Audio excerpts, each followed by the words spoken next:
మీరులై పారించి ప్రలోభపెట్టేటువంటి ప్రయత్నం చేసి ఖాతాలో వేసుకోవడం కాదు, ప్రజాభిప్రాయాన్ని గెలుచుకోవాల్సి ఎక్కడ ఉందని చెప్పి నేను విజ్ఞప్తి చేస్తున్నా. మూడవది, ఈ మధ్య వారం 10 రోజులుగా చూస్తున్నాం, బీఆర్ఎస్ పార్టీ వేల కోట్ల రూపాయల కుంభకోణం చేసిందని చెప్పి స్వయంగా వాళ్ళ కూతురు మాట్లాడుతుంది. లేదు లేదు, మీ భర్తనే ఆనాడు కేసీఆర్ బిడ్డగా అల్లుడిగా మీరే చేస్తున్నారని చెప్పి పడుతున్నాడు. నేను మొదటి నుంచి మొత్తుకుంటున్నా, హైదరాబాద్ నగరంలో పొట్ట చేత పట్టుకొని వచ్చిన వాళ్ళు 30 గజాలలో 40 గజాలలో 60 గజాలలో ఇల్లు కట్టుకుంటే 40 ఏళ్ల క్రితం కట్టుకున్న 50 ఏళ్ల క్రితం కట్టుకున్నటువంటి ఇళ్ళని నిర్దాక్షిణ్యంగా హైదరాబాద్ నుంచి కూల్చేస్తున్నారు. వాళ్ళు కట్టుకున్న ఆశల సౌదాన్ని కూల్చేస్తున్నారు. మరి పేదల పట్లనేమో న్యాయం ఉంది. ఇప్పుడు మనం చూస్తున్నాం, పెద్దలేమో 2000 కోట్ల రూపాయల భూములు, 3000 కోట్ల రూపాయల భూములు, 5000 కోట్ల రూపాయల భూములు. మరి గిన్ని ఆరోపణలు వస్తున్నా కూడా మరి ప్రభుత్వం ఏం చేస్తున్నట్టు ప్రజలు ఆలోచించమని చెప్పి కోరుతున్నాం. మేము మొదటి నుంచి మొత్తుకుంటున్నాం, పేదలకు ఒక న్యాయం, పెద్దలకు ఒక న్యాయం.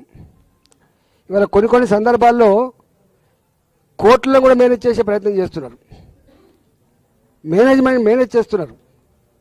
నా దగ్గర ఎల్లమ్మ బండి అని ఉంటుంది కుక్కడపల్లిలో, 97 ఎకరాల భూమి, అది ఎకరం 70 కోట్లు 80 కోట్లు ఉంటుంది, దాదాపు 7,000 కోట్ల రూపాయల భూమి. నేను 2007 నుంచి కొట్లాడ పెట్టుకొని ఆపిన. నేను 2021 గెలిచిన తర్వాత దాన్ని గద్దల్లాగా తనకపోయిండు ఒక పెద్ద వ్యాపారి. ఇవాళ దాన్ని ఇవ్వడానికి ప్రభుత్వం సుముఖంగా ఉంది. అంటే 7,000 కోట్లు. ఒకవైపు జీతాలు ఇవ్వడానికి పైసలు లేవు, నన్ను కోసినా కూడా రూపాయి రాదు, రిటైర్మెంట్ ఉద్యోగులకు జీతాలు లేవు, గ్యాస్ సబ్సిడీ ఇవ్వడానికి పైసలు లేవు, పెన్షన్లు ఇవ్వడానికి పైసలు లేవు, గ్రామ పంచాయతీలలో సఫాయిలకు జీతభత్యాలు ఇవ్వడానికి పైసలు లేవు, గ్రామ పంచాయతీలో పనిచేసినటువంటి పాత బిల్లులకు ఇవ్వడానికి పైసలు లేవు. కానీ ఇవి వీళ్ళు మాత్రం గిట్టి చేస్తున్నారు. ప్రజలు ఆలోచించాలి. వాటికనే మాలాంటి వాళ్ళం మాట్లాడుతున్నప్పుడు ఏం జరుగుతుంది కొంచెం ఆలోచన చేయకపోతే దీన్ని ఎవడు కాపాడితే వల్లకాడుగా మారే ప్రమాదం ఉంది. కాబట్టి ఇవాళ నేను డిమాండ్ చేస్తున్నా, పెద్దలకు అండగా ఉండి వాళ్ళ ఆస్తులో కాపలా కాయడం కాదు ప్రభుత్వం చేయాల్సిన పని. ప్రజాప్రభుత్వమే అయితే పేదల గుడిసెలు కూలగొట్టకుండా, పేదల ఇళ్ళు కూలగొట్టకుండా పేదలకు రక్షణ కల్పించాలని చెప్పి నేను డిమాండ్ చేస్తున్నా. ఈ వచ్చినటువంటి ఆరోపణలు ఏవైతున్నాయో ఒక్కొక్కటిగా ఎంక్వైరీ చేసి వాటిని అన్నీ కూడా హ్యాండ్ ఓవర్ చేసుకొని ప్రజాపరం చేయాలని చెప్పి నేను డిమాండ్ చేస్తున్నాను. లేకపోతే ఇవాళ ఏమనరు, కేసీఆర్ కూడా గట్టినే చేస్తూ ఉంటే దబాయించి అదరగొట్టి మీడియాలో మేనేజ్మెంట్ చేసి ఆహా ఓహో చాలా బాగుందని చెప్పి చేస్తే ఇలా ఏమైందో చూసినాం. ప్రజలు గమనించమని చెప్పి కోరుతున్నా. ప్రజలు సందర్భం వచ్చినప్పుడు తప్పకుండా రియాక్ట్ కావాలని చెప్పి కూడా కోరుతా ఉన్నాం.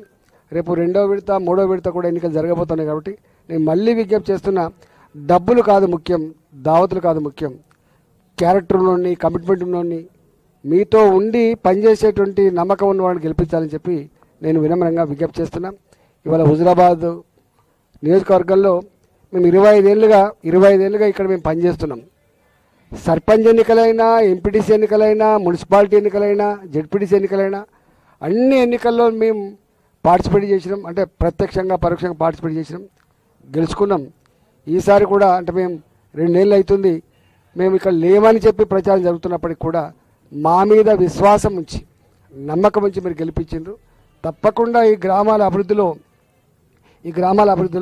మా సర్పంచ్లకు తోడుగా నేను కూడా వాళ్ళు ఎంబడి ఉండి ప్రజలు ఏ నమ్మకాన్ని విశ్వాసాన్ని ప్రదర్శించిందో వాటిని వమ్ము చేయకుండా నడిపిస్తామని చెప్పి కోరుతా ఉన్నాం. గెలిపించిన ప్రజానికానికి వాళ్ళకు ధన్యవాదాలు తెలియజేస్తూ, మరీ ముఖ్యంగా ఇవాళ కమలాపూర్ గ్రామం 2,001 కోట్ల రూపాయలు ఖర్చు పెట్టిండ్రు. ఎవరెవరు ఖర్చు పెట్టిండ్రు, ఎక్కడి నుంచి వచ్చినాయి పైసలు ఆ లోతులోకి పోను. కానీ కమలాపూర్లో ఈటల గారిని ఈ సతీష్ పోటీ చేసినట్టో లేకపోతే ఇంకోటి పోటీ చేసినట్టు కాదు, ఇక్కడ ఓడగొట్టాలి ఈటల అందరికీ, ఇక్కడ సొంత ఊళ్ళోనే ఓడిపోయినటువంటి ఒక వార్త రాయించాలని చెప్పి చాలా ఉబలాట పడ్డరు. దాన్ని తొక్కి పడేసి ఇవాళ కమలాపూర్ గ్రామ ప్రజలు మళ్ళీ ధర్మాన్ని న్యాయాన్ని నిలిపినందుకు, ఒక గరీబ్ బిడ్డను గెలిపించినందుకు వారికి శిరస్సు వంచి నమస్కరిస్తున్నా. అదేవిధంగా గూడూరు కూడా పక్క పొంటే ఉంటుంది. ఇలా ఏదైనా డెవలప్మెంట్ కనబడుతుంటే ఆ గూడూరు దుబ్బల మీద కనబడుతుంది. పిచ్చి కుక్క లెక్క మాట్లాడి కొంతమంది అయితే ఏం చేసిండ్రు ఈటల రాజేందర్ గారు, ఎట్లా అయింది ఈటల రాజేందర్ గారు. మరి కేసీఆర్ అంతటా ఉన్నాడు ముఖ్యమంత్రి, ఎందుకో వేరే కాన్స్టిట్యూన్సీలు కాకపోయా.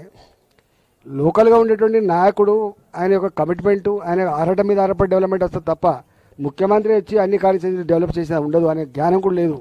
ఇవాళ ఆ దుబ్బల మీద కనబడి ఉంటే అవన్నీ ఇవాళ గూడూరు ప్రజానికం గొప్ప మెజార్టీతో గెలిపించింది, చాలా గొప్ప మెజార్టీతో గెలిపించిండ్రు.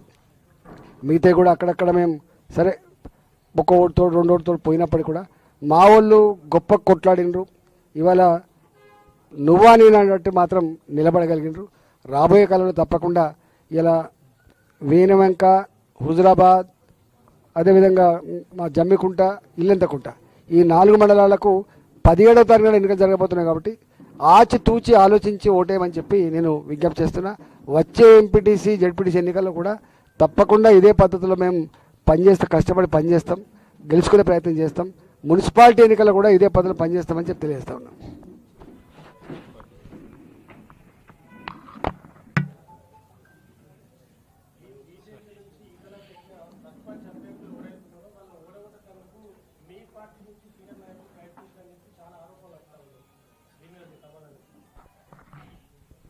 దాని మీద నేను ఏం కామెంట్ చేస్తా కానీ నేను భారతీయ జనతా పార్టీ ఎంపీని, చూసిన నేను కూడా అక్కడక్కడ అంటే అవగాహన లేని పిచ్చోళ్ళు పెట్టే పోస్టులు అవి. అవగాహన కూడా ఎప్పుడు పెట్టాడు.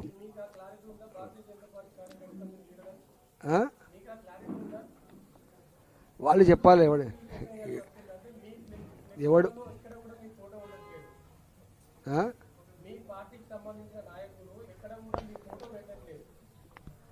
చూడాలి. మరి ఈటల రాజేందర్ గారు ఏ పార్టీలో ఉన్నాడో మరి వాళ్ళు చెప్పాలి, ప్రజలు తెలుసుకుంటారు.